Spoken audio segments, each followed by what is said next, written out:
The Billionaire and the Teacher in Queens. A Math Lesson for the Age of Excuses by Elias Winter, June 29, 2026. Read by an automated voice. Jeff Bezos recently offered America a sentence so useful that it deserves to be placed on a chalkboard and interrogated until the chalk breaks. Asked about taxing the wealthy, he said, in essence, if people want him to pay more billions, fine, have that debate. But do not pretend it will solve the problem. You could double the taxes I pay, he said, and it's not going to help that teacher in Queens.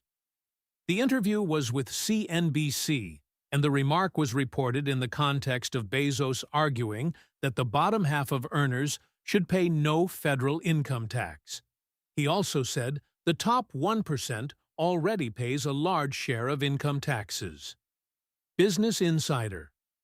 So let us begin where the honest listener begins. Is he dumb? No. Is he lying? Not exactly. Then what is he doing? He is doing something more elegant, more elite, and therefore more dangerous. He is using a true statement at the individual level to blur a true statement at the social level. One billionaire paying more taxes will not, by itself, rescue the teacher in Queens. That is true. Jeff Bezos could cut an enormous check, and the next morning, a teacher in Queens would still wake up to rent, subway delays, student hunger, child care costs, classroom stress, and a public system held together with duct tape and inspirational posters. But that was never the actual question. The question was not, can one billionaire personally save one teacher?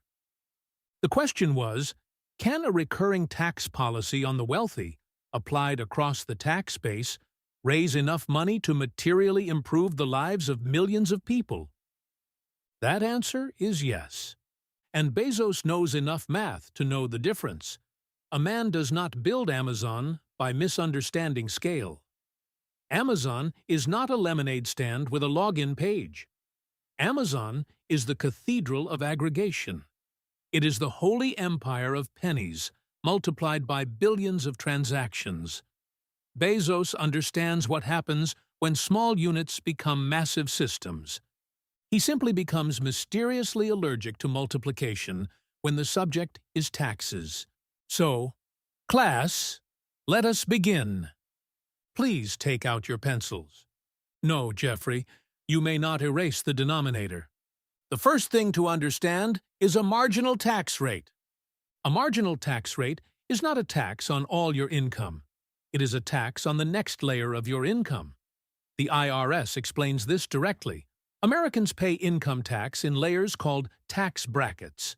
And when income rises into a higher bracket, the higher rate applies only to the income in that higher layer, not to the entire income. IRS. This matters because American tax debates are haunted by a national failure to understand layer cake. If you earn more and move into a higher bracket, the government does not suddenly tax every dollar you earned at the highest rate. Only the top slice changes. The bottom slices remain taxed at lower rates. This is why your uncle on Facebook is wrong when he says he refused a raise because it would put him in a higher tax bracket. Your uncle did not defeat socialism, he failed fractions. For tax year 2026, the top federal ordinary income tax rate remains 37%. That top rate applies above $640,600 for single filers and above $768,700 for married couples filing jointly. IRS.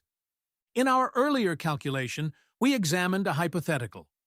What if the top marginal rate went from 37% to 57%? That is a 20 percentage point increase. This is not a tax on every American.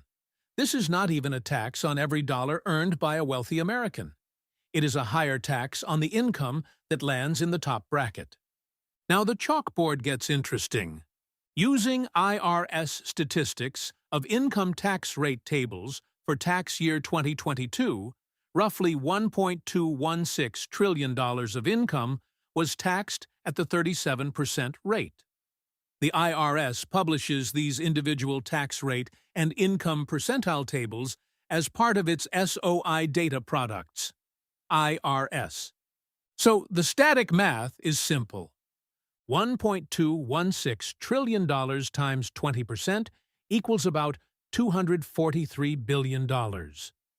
Then we scale forward from 2022 into the 2026 fiscal environment. CBO projects federal outlays of about $7.4 trillion and revenues of about $5.6 trillion in fiscal year 2026. Congressional Budget Office. Given growth in incomes, prices, and tax receipts, the rough static estimate becomes approximately $300 billion per year. Now, a responsible person must pause here and say the boring but necessary thing. This is not a formal CBO score. It is static arithmetic. Real taxpayers respond. Some income would be deferred. Some would be shifted. Some would be converted into capital gains. Some would flee into the misty kingdom of trusts, partnerships, foundations, timing strategies, and whatever sacred scrolls tax attorneys keep in mahogany drawers. Somewhere in America, the phrase 20-point top rate increase causes a tax lawyer to rise slowly from a Herman Miller chair, like Dracula hearing a window open. So the actual collected revenue could be lower than $300 billion. But the number is not imaginary. It is not symbolic. It is not one rich man buys the teacher a sandwich money. It is civilization-scale domestic policy money. And here is where Bezos' sentence begins to wobble. Because the sentence depends on making the frame small enough that justice looks ridiculous. Double my taxes, he says. My taxes. My. That is the trick. The tax base disappears and the billionaire remains. This is not arithmetic. This is arithmetic wearing a tuxedo and hoping nobody asks about the denominator. Let us now compare $300 billion to the federal government. CBO projects that the federal government will spend about $7.4 trillion in fiscal year 2026. Against that, $300 billion is only about 4%. Congressional Budget Office. So no, $300 billion does not fund the whole state. It does not solve Social Security. It does not pay for Medicare. It does not make the Pentagon say, actually, we're good, thanks. It does not abolish the deficit. It does not turn America into Denmark with aircraft carriers. Relative to the empire, $300 billion is large, but not total. But relative to ordinary life, it is enormous. That is the paradox. The same number can be small beside empire and huge beside a family. In Washington terms, $300 billion is not enough to repair the entire entitlement state. But it is enough to make every underfunded domestic program stare at it, like a Victorian orphan looking through a bakery window. So, let us build a package. Not a fantasy, not a slogan. A package. Suppose $300 billion per year were divided like this. Child care subsidies, $80 billion. Housing vouchers and homelessness aid, $50 billion. Food support, SNAP, WAC, school meals, $40 billion.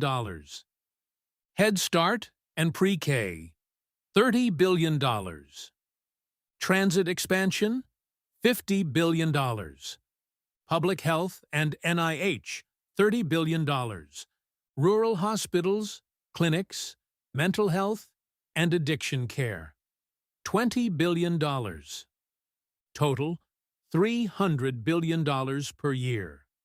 Now we do the thing elite rhetoric tries to avoid. We count people. Start with child care. Child care is one of the strangest American institutions because the country says it loves work. loves family, and loves babies, then designs a child care system as if all three were discovered yesterday in a storage closet. Child Care Aware reported that the national average price of child care in 2024 was $13,128. In most states, the price of center-based infant care exceeded in-state public university tuition. In nearly every state, center-based care for 2 children exceeded annual rent by a large margin. Child Care Aware of America. That means child care is not merely a family expense. It is a private tax on work. A parent cannot work if no one can watch the child. A parent cannot take a promotion if the promotion is eaten by daycare. A mother cannot remain attached to the labor market if the household's second income is immediately converted into tuition for a toddler who still believes pants are optional. An $80 billion annual child care expansion could help roughly 6 million to 8 million children, depending on subsidy size. At $10,000 per child, that funds 8 million children. At $12,000 per child, it funds about 6.7 million. At $13,000 per child, it funds a little over 6 million. The United States has roughly 23 million children ages 0 to 5. Child stats. So this would not cover every young child, but it could reach a massive share of low and moderate income families. For a family receiving the benefit, the impact could be $10,000 to $13,000 per child per year. That is not a vibe. That is rent. That is groceries. That is a parent going back to work. That is a mother not losing 3 years of earnings. That is a household moving from panic math to ordinary math. Child care funding is not charity. It is labor infrastructure. If we subsidize roads because adults must travel to work, we can subsidize care because children cannot be stacked in the garage while adults produce GDP. This should not be controversial, but America has a gift for making basic civilization sound like a Bolshevik plot. Now, housing. The Housing Choice Voucher Program is the federal government's major rental assistance program, helping more than 2.3 million American families. HODI describes it as the main program helping very low-income families, elderly people, and disabled people afford private housing. HODI. A $50 billion housing expansion could help roughly 3 million to 4 million households. Here is the math. At $12,000 per household per year, $50 billion helps about 4.2 million households.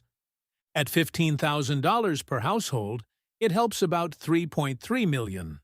At $17,000 per household, it helps about 2.9 million. Call it 3 million to 4 million households, or perhaps 7 million to 10 million people. For each household, the benefit is not abstract. It is $12,000 to $17,000 a year in rent support. A voucher does not give a family a mansion. It does not install marble countertops. It does not supply a Peloton and a cheese board. It gives them a calendar that is not organized around eviction notices. Economists call it housing instability. Families call it, "We have until Friday." But housing money must be designed honestly.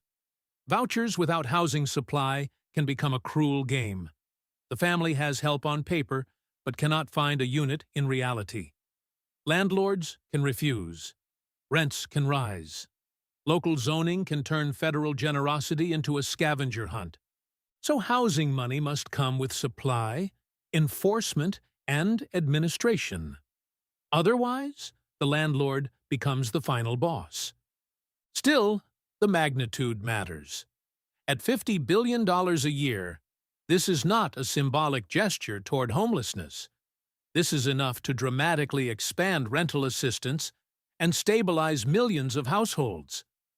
And a stabilized household changes everything beneath it: school attendance, health care, sleep, job continuity, mental health, family conflict, and the quiet dignity of knowing where the mail goes. Now food. SNAP served an average of 41.7 million people per month in fiscal year 2024. Federal SNAP spending totaled $99.8 billion, and benefits averaged $187.20 per participant per month.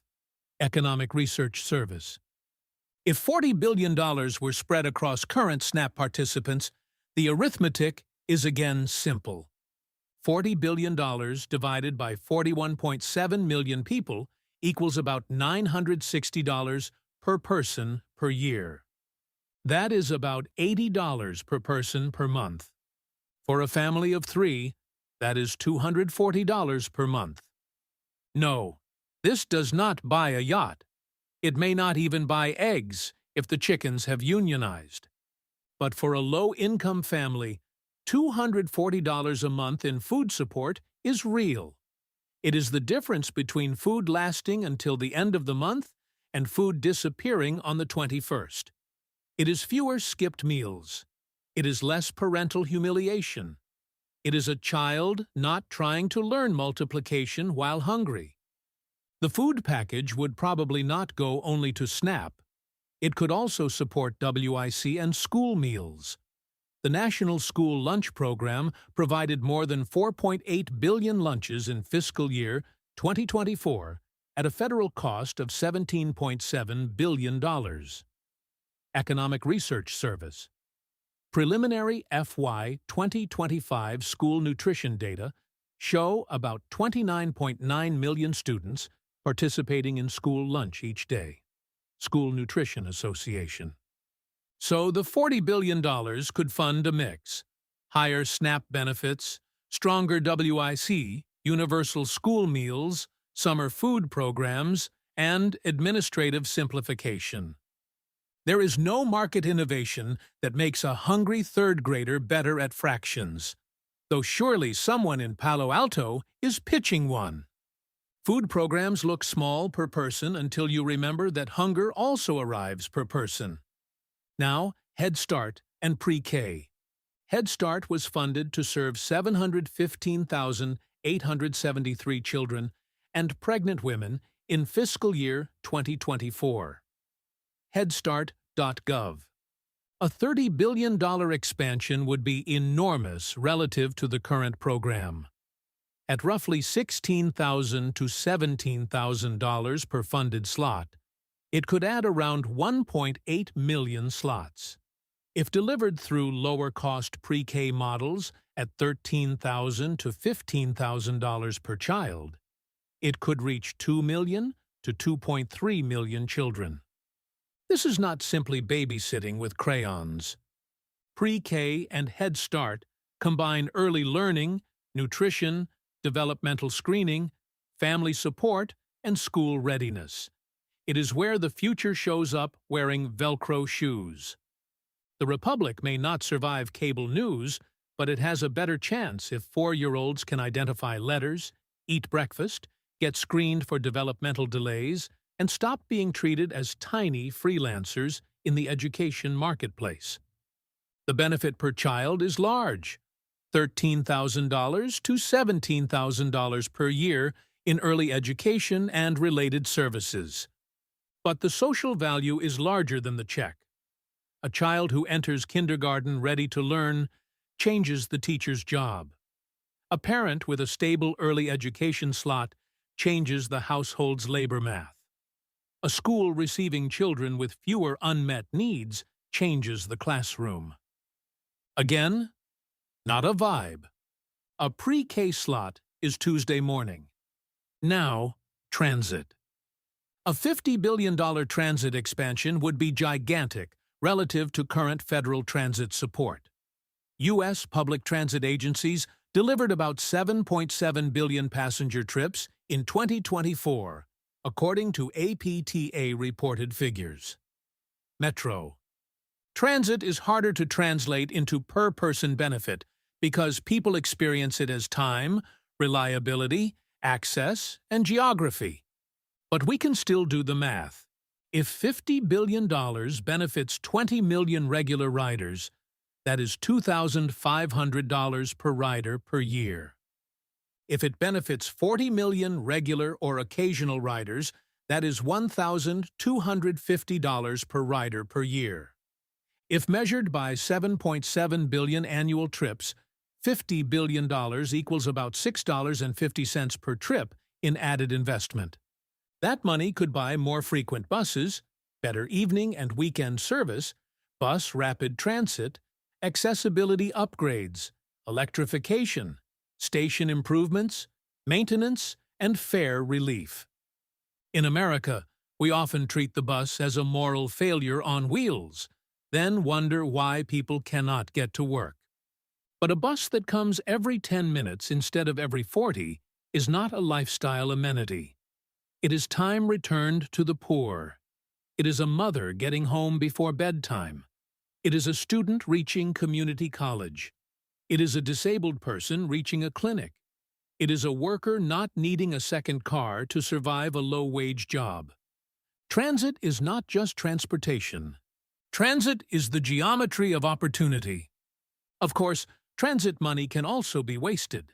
America has a special talent for turning infrastructure into a catered meeting about a future meeting. Bad procurement, consultant bloat, environmental review dysfunction, fragmented agencies, and local political vetoes can turn billions into a commemorative PDF. So yes, execution matters. But government might waste money is not an argument for starving public systems. It is an argument for making them competent. Billionaires also waste money. They just call it a yacht, a platform acquisition, or a space company. Now, public health. A $30 billion public health and NIH expansion spread across roughly 340 million Americans is only about $88 per person per year. That does not sound dramatic. That is because public health is the roof you only notice when it leaks. When it works, nothing happens. The outbreak is detected early. The water is tested. The vaccination campaign is organized. The clinic has data. The lab has staff. The health department answers the phone. The maternal health program catches a risk before tragedy. The chronic disease program prevents a hospitalization. The research grant becomes knowledge years later. Public health is the department everyone ignores until the raccoon has rabies, the water is weird, and the pathogen has a podcast.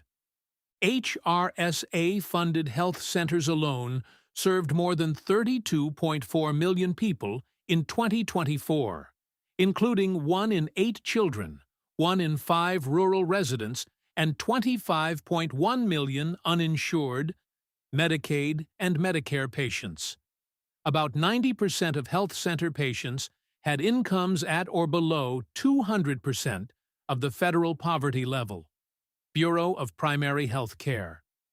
A $30 billion expansion would not show up as a simple household check. It would show up as capacity, labs, staff, screenings, research, outbreak surveillance, maternal health work, environmental health, data systems, and prevention. The benefit is institutional immunity. No one writes an epic poem about a health department database being modernized. But when the next emergency comes, the database is either there or it is not.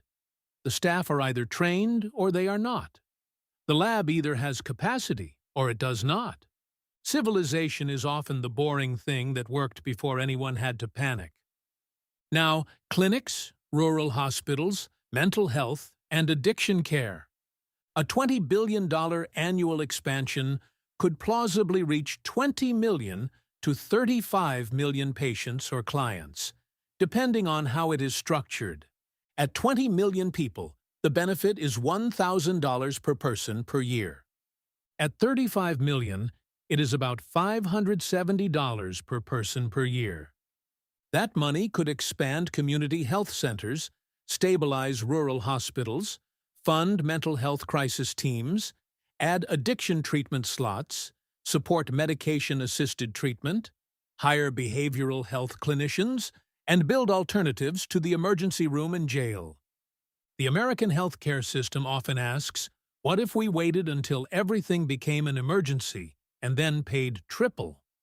Untreated addiction becomes jail, homelessness, family collapse, ER visits, foster care, and death.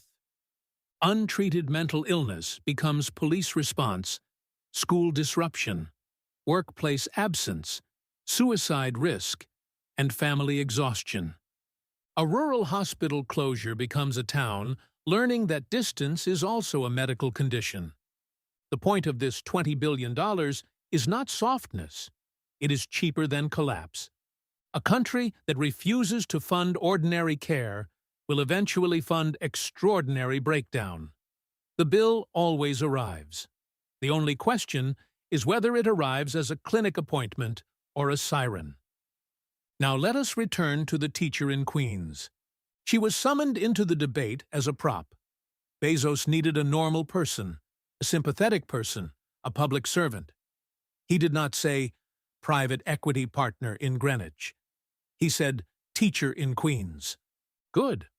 Let us keep her. Imagine her life not sentimentally, but practically. She may earn a decent salary on paper, but paper does not pay New York rent. Paper does not make childcare affordable. Paper does not make the subway reliable. Paper does not feed the student who came to school hungry. Paper does not stabilize the family living doubled up in a cousin's apartment. Paper does not get a child's mother into addiction treatment. Paper does not staff a mental health clinic. Paper does not fix the public health infrastructure that failed before anyone noticed. So how could the $300 billion package help her? If she has young children, child care subsidies could save her $10,000 or more per child per year. If she is rent-burdened, housing support or affordable housing expansion could reduce pressure. If her students are poor, SNAP, WIC, and school meals could reduce hunger in her classroom. If younger children in her community enter pre-K or Head Start, they may arrive at school more ready to learn. If transit improves, her commute may become more reliable, and so may the commutes of parents, aides, students, and school staff. If community clinics and mental health systems expand, fewer untreated crises walk into school as classroom behavior problems.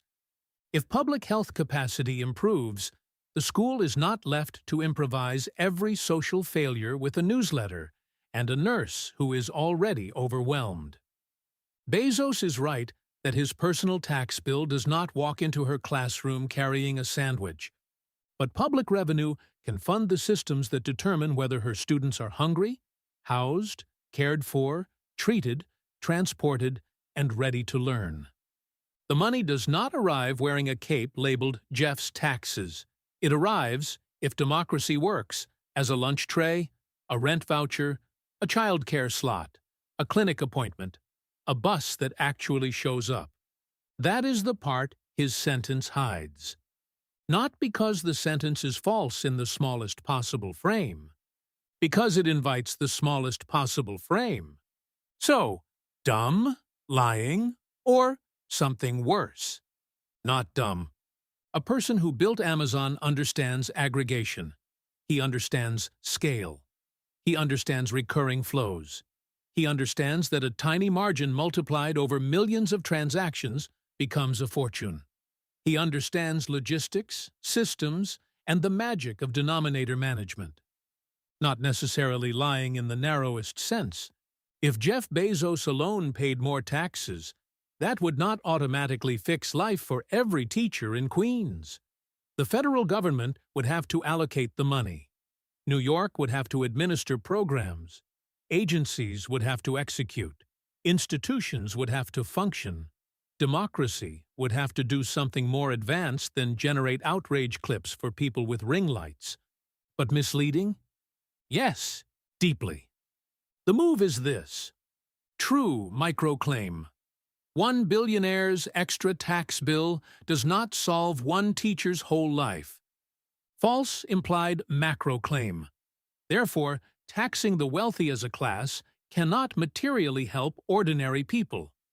That is the missing denominator. He invites us to divide one man's tax bill by the total suffering of America. The result is small. Then he wants us to conclude taxation is futile. But the correct equation is not. Jeff Bezos divided by America. The correct equation is a recurring tax policy on high-income households divided by specific public programs. That equation gives you child care slots, housing vouchers, school meals, SNAP expansions, transit service, public health staff, clinics, addiction treatment, and pre-K. The lie is not in the sentence. The lie is in the invitation. There is, however, a serious counter-argument. Government can waste money. This is true, and adults should say it plainly. Housing vouchers without housing supply can fail.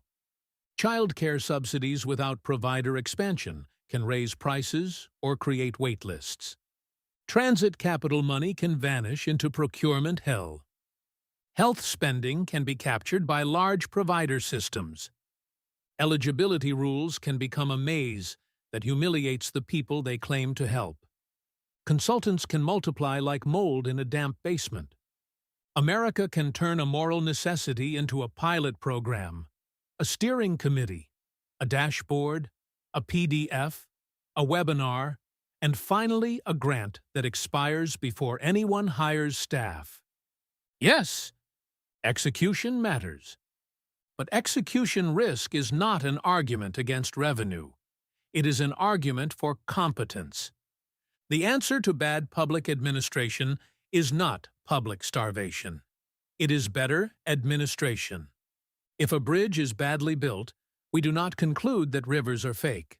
If a hospital is mismanaged, we do not conclude that medicine is communism. If transit agencies waste money, we do not conclude that buses are a hallucination. We fix the institution. The billionaire class prefers a different conclusion. Because government is imperfect, private accumulation should remain sacred. But private accumulation is not perfect either. It wastes, it distorts, it captures politics, it buys influence, it builds vanity projects, it invents artificial scarcity. It produces men who believe society is inefficient because it cannot deliver justice with the elegance of a cardboard box arriving on a porch. A society is not a warehouse. A teacher is not a package. A child is not an optimization problem. The public realm is harder than logistics because it deals with human beings who cannot be routed around their own suffering. Now, final math. A $300 billion annual package could plausibly do the following. Help 6 million to 8 million children with child care. Help 3 million to 4 million households with housing. Add hundreds or nearly $1,000 per year in food support for tens of millions of people depending on design.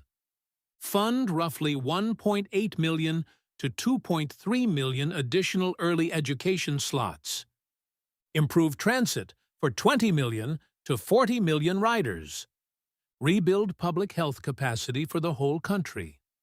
Expand clinics, rural care, mental health, and addiction services for 20 million to 35 million people. That does not mean every American gets a check. It does not mean every problem is solved. It does not mean the teacher in Queens wakes up in Finland.